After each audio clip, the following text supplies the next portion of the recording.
Bismillahirrahmanirrahim. Assalamualaikum warahmatullahi wabarakatuh. Waalaikumsalam. Iya, Ibu akan mengecek dulu kehadiran kalian ya. Apakah masih ada yang belum hadir atau belum? Baik, alhamdulillah semuanya sudah hadir. Baik ya. Oke, semuanya sudah hadir ya. Bagaimana kabar kalian semuanya, anak-anak?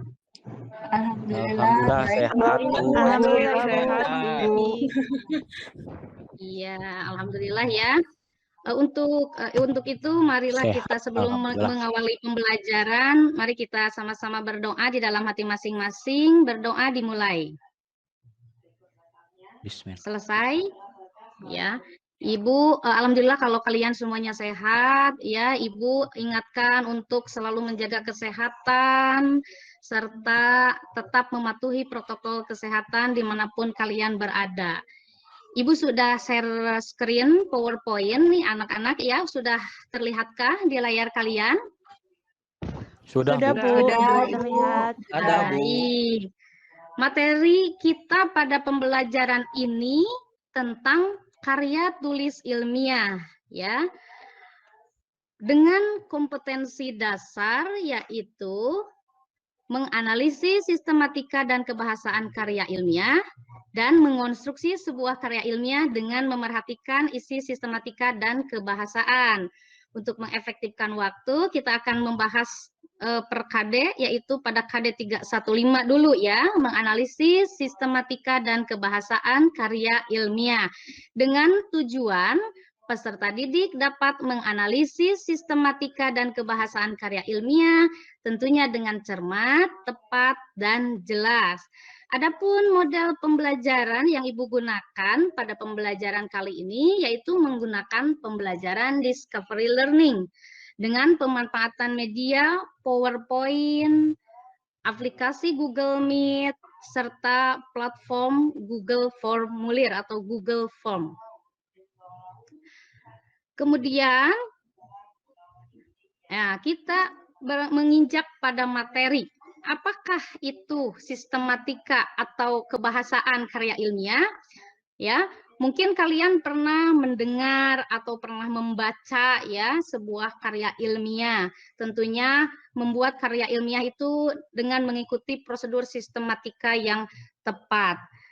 Nah, pada pembelajaran ini Ibu spesifikasikan kepada makalah jenis karya ilmiahnya. Nah, bagaimana sistematika karya ilmiah yang terdapat dalam sebuah makalah? Ibu sudah share kepada kalian contoh makalah. Ya, Ibu udah share di Google Classroom. Nah, jika kalian lupa filenya yang mana, mungkin terlalu banyak file ya. Nih di sini Ibu juga menyajikan kembali contoh makalah yang telah Ibu share, yaitu pada halaman pertama. Ini halaman apa coba namanya? Cover, Bu. Iya, betul. Sampul, pada ya, halaman cover atau sampul itu biasanya berisi apa? Judul, Bu. Judul. Ya, betul. Judulnya adalah tentang penyalahgunaan gawai. Iya, betul. Baik, untuk dapat menganalisis sebuah sistematika karya ilmiah, silakan kalian pelajari. Lalu silakan kalian analisis sistematika yang terdapat pada makalah yang sudah Ibu bagikan ya, atau yang Ibu tayangkan pada PowerPoint ini. Baik. Contoh makalah ini juga pernah kita pelajari pada KD sebelumnya ya saat mengidentifikasi isi makalah. Nah, sekarang kalian pelajari lagi, kemudian kalian tentukan sistematika dan kebahasaan yang terdapat dalam makalah ini ya. Ini silakan sambil kalian buka filenya, sambil kalian mempelajari, Ibu menayangkan kembali contoh makalah ini ya. Makalah itu tentunya tidak seperti teks yang lainnya ya, mungkin hanya 1 lembar, 2 lembar. Ini tentunya akan sangat banyak atau panjang sekali. Baik, dan ini bagian akhir ya. Baik anak-anak, sudahkah kalian mempelajari atau membaca makalah ini? Sudah belum? Ya Bu, baru sedikit Bu. Ya, silakan. Ya, kalau sudah selesai, kalian tuangkan hasil analisis sistematika kalian pada format LKPD ini yang ada di layar kalian. Strukturnya ya, bisa kalian baca. Kemudian isi dari setiap struktur ini apa? Silakan kalian analisis dalam format LKPD yang ada di layar kalian. Baik. Nah, adakah yang sudah bisa mempresentasikan 1 orang atau 2 orang untuk membacakan analisis strukturnya? Siapa yang mau bacakan? Saya Bu, tapi baru sebagian Bu. Oh boleh, Ririn ya, silakan Ya Ririn. Bu. Untuk ini ya Bu, untuk struktur dari karya ilmiah yang telah saya kerjakan bersama kelompok. Yang pertama ada judul, kata pengantar dulu ya Bu. Itu Ya, kata pengantar. Itu kata pengantar itu isinya atau berisi tentang pengantar ucapan rasa syukur Bu, ucapan terima kasih, judul karya ilmiah juga, kemudian permohonan saran dan kritik dari penulis Bu. Kemudian yang kedua daftar isi. Daftar isi, isinya itu tentang rangkaian isi disertai dengan nomornya Bu, nomor halaman gitu Bu. Ya. Kemudian kalau pendahuluan itu berisi tentang pendahuluan itu judulnya Bu, bukan pendahuluan. Ayo, ya pendahuluan itu isinya ada apa saja Ririn? Nih di sini di layar ada ya. Ada pendahuluan itu latar belakang ya? Iya, ada latar belakang. Latar belakang. Iya, kalau latar belakang menurut kelompok kami itu menerangkan tentang mengapa topik tersebut itu ditulis pada judul penelitian tersebut gitu, di kalimat tanya ya Bu ya, kemudian diterangkan argumen-argumen dan latar belakangnya Bu, gitu. Iya, bagus Ririn ya, sampai latar belakang masalah Ririn. Iya Bu, baru sedikit Bu. Iya, ada lagi yang mau menambahkan? Barangkali yang lainnya sudah pada bagian penutup atau daftar pustaka. Bu, Rina Bu. Boleh, Rina, silakan Rina. Melanjutkan dari Ririn aja ya Bu ya. Ya. Yang bagian rumusan masalah.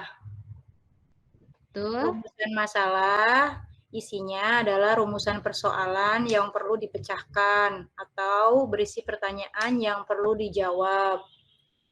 Selanjutnya untuk apa itu Bu? Tujuan penulisan. Tujuan penulisan disajikan dalam karya ilmiah berdasarkan rumusan masalah. Iya. Selanjutnya yang ketiga ada pembahasan. Pembahasan merupakan apa nih? Ayo, pembahasan terkait dengan rumusan masalah, tujuan yang diperoleh melalui hasil pengamatan, penelitian, dan wawancara yang dibahas dengan berbagai sudut pandang. Seperti itu, Bu. Dilanjutkan apa yang lain, Bu? Yang lain aja? Yang lainnya masih ada yang mau nih bagian penutup ya, dan daftar pustaka. Ini di layar Ibu nih, daftar pustakanya tidak tertulis ya. Penutup itu, ya silakan. Saya coba ya Bu, bagian penutup. Iya silakan Utami. Penutup itu berisi kesimpulan dan saran ya Bu. Betul, itu sudah tidak asing lagi ya, sering mendengar. Coba simpulan saran, isinya apa tuh di sana? Kalau kesimpulan dari hasil penelitian yang dituangkan oleh penulis. Kalau saran itu bisa ditujukan kepada penulis sendiri ataupun nanti peneliti yang lain jika ingin mengadakan penelitian yang sama. Begitu bukan ya Bu? Iya, betul. Itu ya, kesimpulan dan saran itu sudah tepat yang disampaikan oleh Hutami. Daftar pustakanya bagaimana, Hutami? Berisi apa tuh daftar pustaka? Kalau daftar pustaka berisi sumber-sumber yang kita gunakan pada saat penelitian. Baik itu misalkan berisi sumber buku ataupun misalkan kalau dari internet, berarti sumber mencantumkan sumber dari internet berupa linknya, Ibu. Iya, betul ya. Terima kasih Ririn, Rina, dan Hutami yang sudah mempresentasikan hasil kerjanya dalam Ya, Bu, LKPD. sama-sama, Bu. Nah, sudah ada gambaran ya anak-anak mengenai sistematika serta isi dari makalah yang telah kalian pelajari itu. Nah, setelah kalian mengisi LKPD ini, kalian lengkapi kembali, kalian perbaiki kembali. Nah, kalian kirim melalui link yang ada di layar kalian atau pada link yang sudah Ibu kirim melalui Google Classroom ya.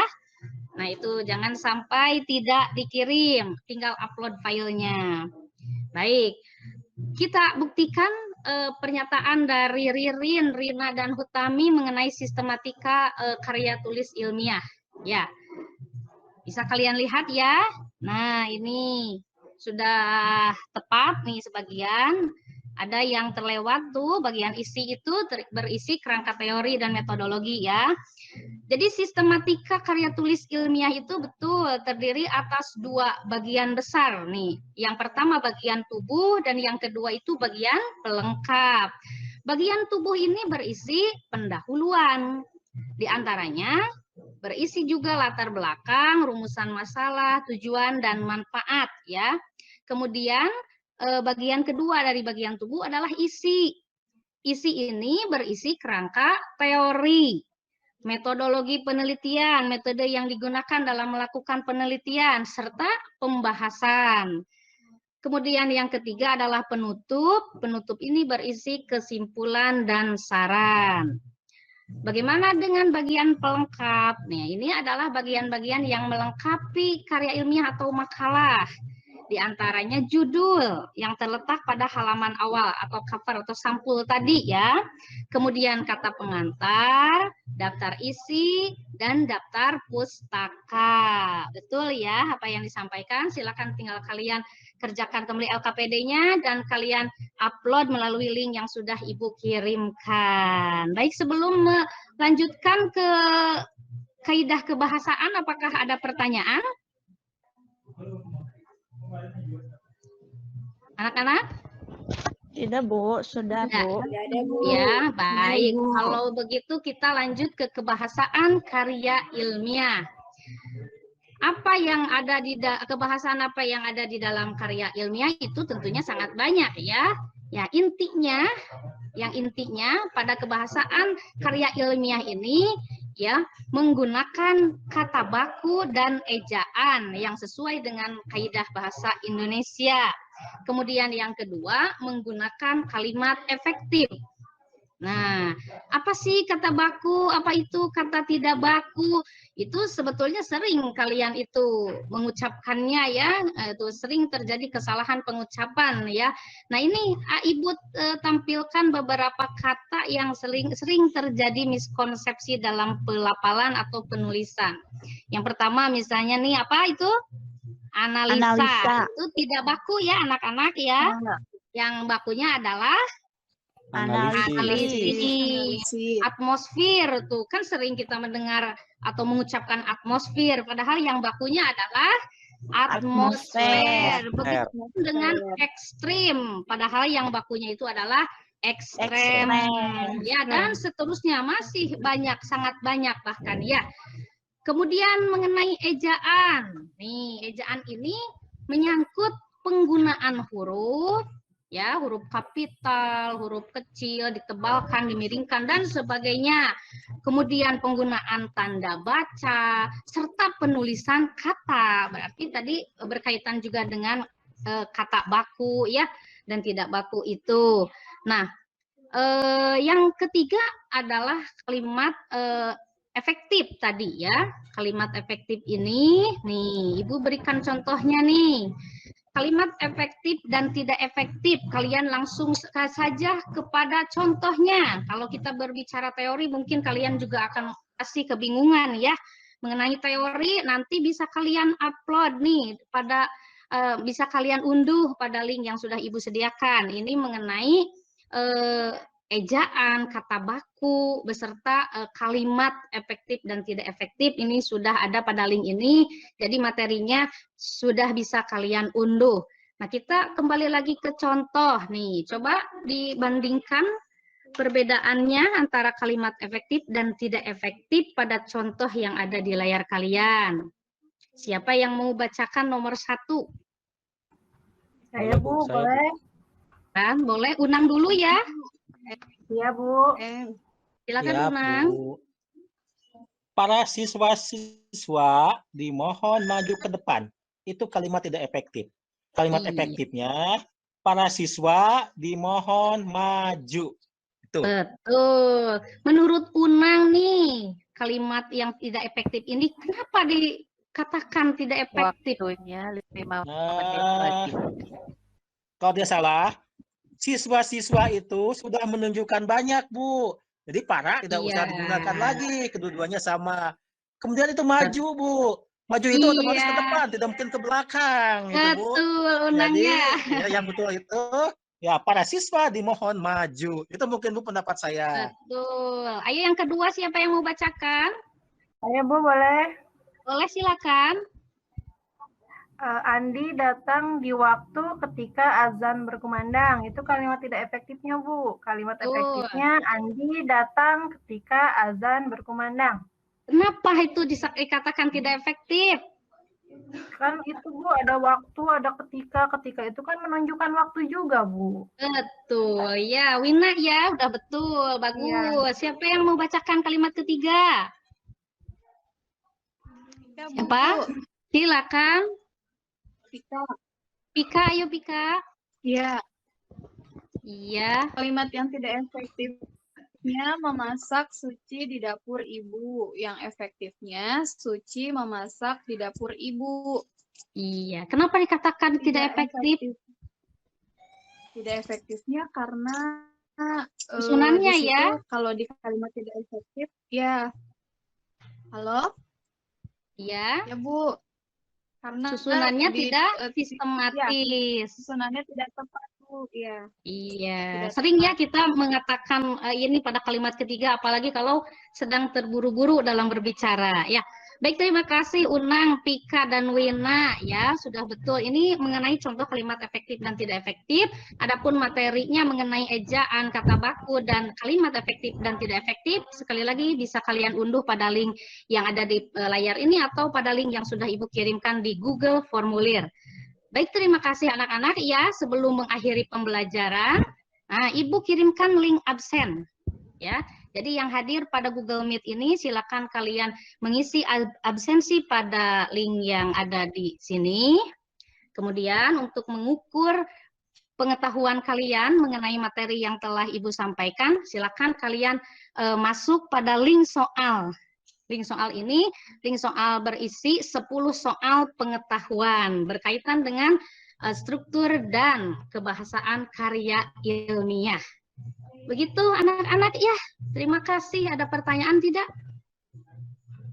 Tidak, Bu. Tidak ada. Baik, kalau tidak ada, kita akhiri dengan membacakan subhanakallahumma wa bihamdika asyhadu an la ilaha illa anta astaghfiruka wa atubu inni kuntu minadz-dzalimin ya. Mudah-mudahan apa yang kita sampaikan ini bermanfaat begitu ya. Terima kasih kalian sudah aktif dalam pembelajaran ini. Yang belum aktif, nah pembelajaran selanjutnya harus lebih aktif lagi ya. Baik, Ibu akhiri dengan ucapan billahi taufiq wal hidayah wa ridho wal inayah. Wassalamualaikum warahmatullahi wabarakatuh. Waalaikumsalam warahmatullahi wabarakatuh. Terima kasih, Bu.